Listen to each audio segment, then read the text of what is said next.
This Doodle and Flow practice is inspired by one of my creative heroes. His name is Skye, and he used to go by the name Brian Andreas. Long story why he changed it, but you can read all about it on his Instagram page. And what Brian does, or what Kai does, is when he's stuck on a problem, creative problem, he fills in wavy lines. So this practice is you're going to go ahead and give yourself some nice wavy lines. If you can do these with your non-dominant hand, you might have an even better time with it. Kai's work is it's very childlike. It has this quality to it that's really hard to accomplish.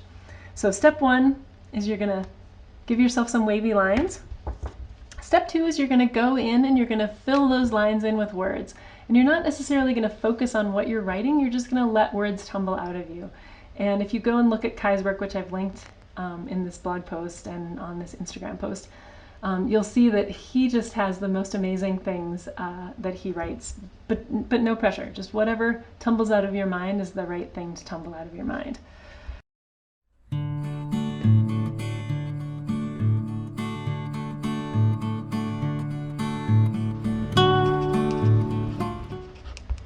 If there's a topic that you're working on these days, go ahead and let that guide your writing practice, right? If you're thinking about joy, maybe you're thinking about relationships, you're thinking about work, it's okay to have something guide your practice, right? So I happen to be writing about joy and nature because those are two things I've been thinking a lot about lately.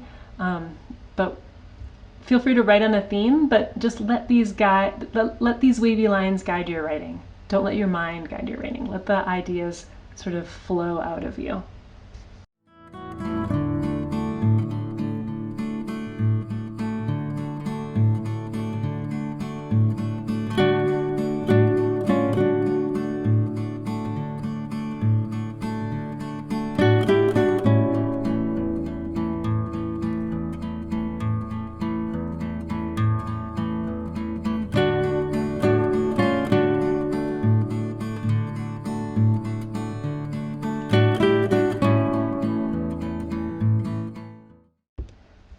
So once you've had an opportunity for those ideas to tumble out of you, the next piece in the practice is to fill in the loops and circles in the letters that have emerged on the page. So for example, A's, E's, P's, letters that have closed circles, go ahead and fill them in with a lot of different colored markers.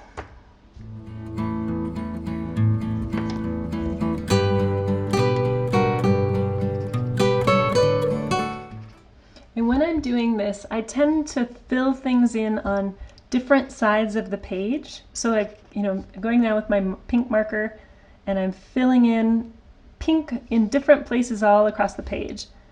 And then I'll tend to go in with another color marker. Now I have my blue marker out. I'll fill in blue on different parts of the page. And what I find is compositionally that allows me to kind of like spread the colors out a little bit so they're not all clumped or clustered in one space.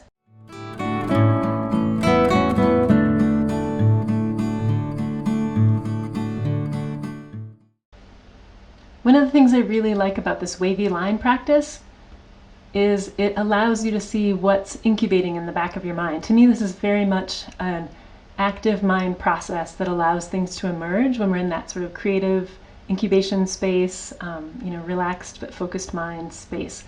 And for me, it's interesting to see what emerged out of this. The forests have been closed here in Flagstaff for the past several weeks, and apparently I'm really joyful that they've opened back up. So I'm curious to hear what emerges for you.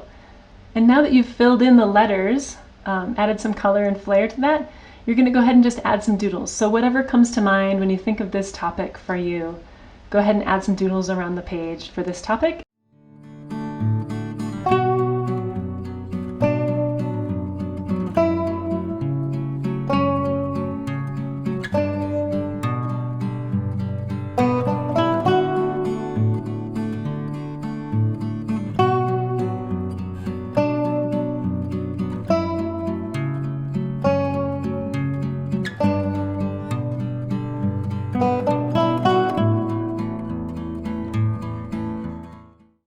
If you're part of the Doodle and Flow online community, please post these on the website.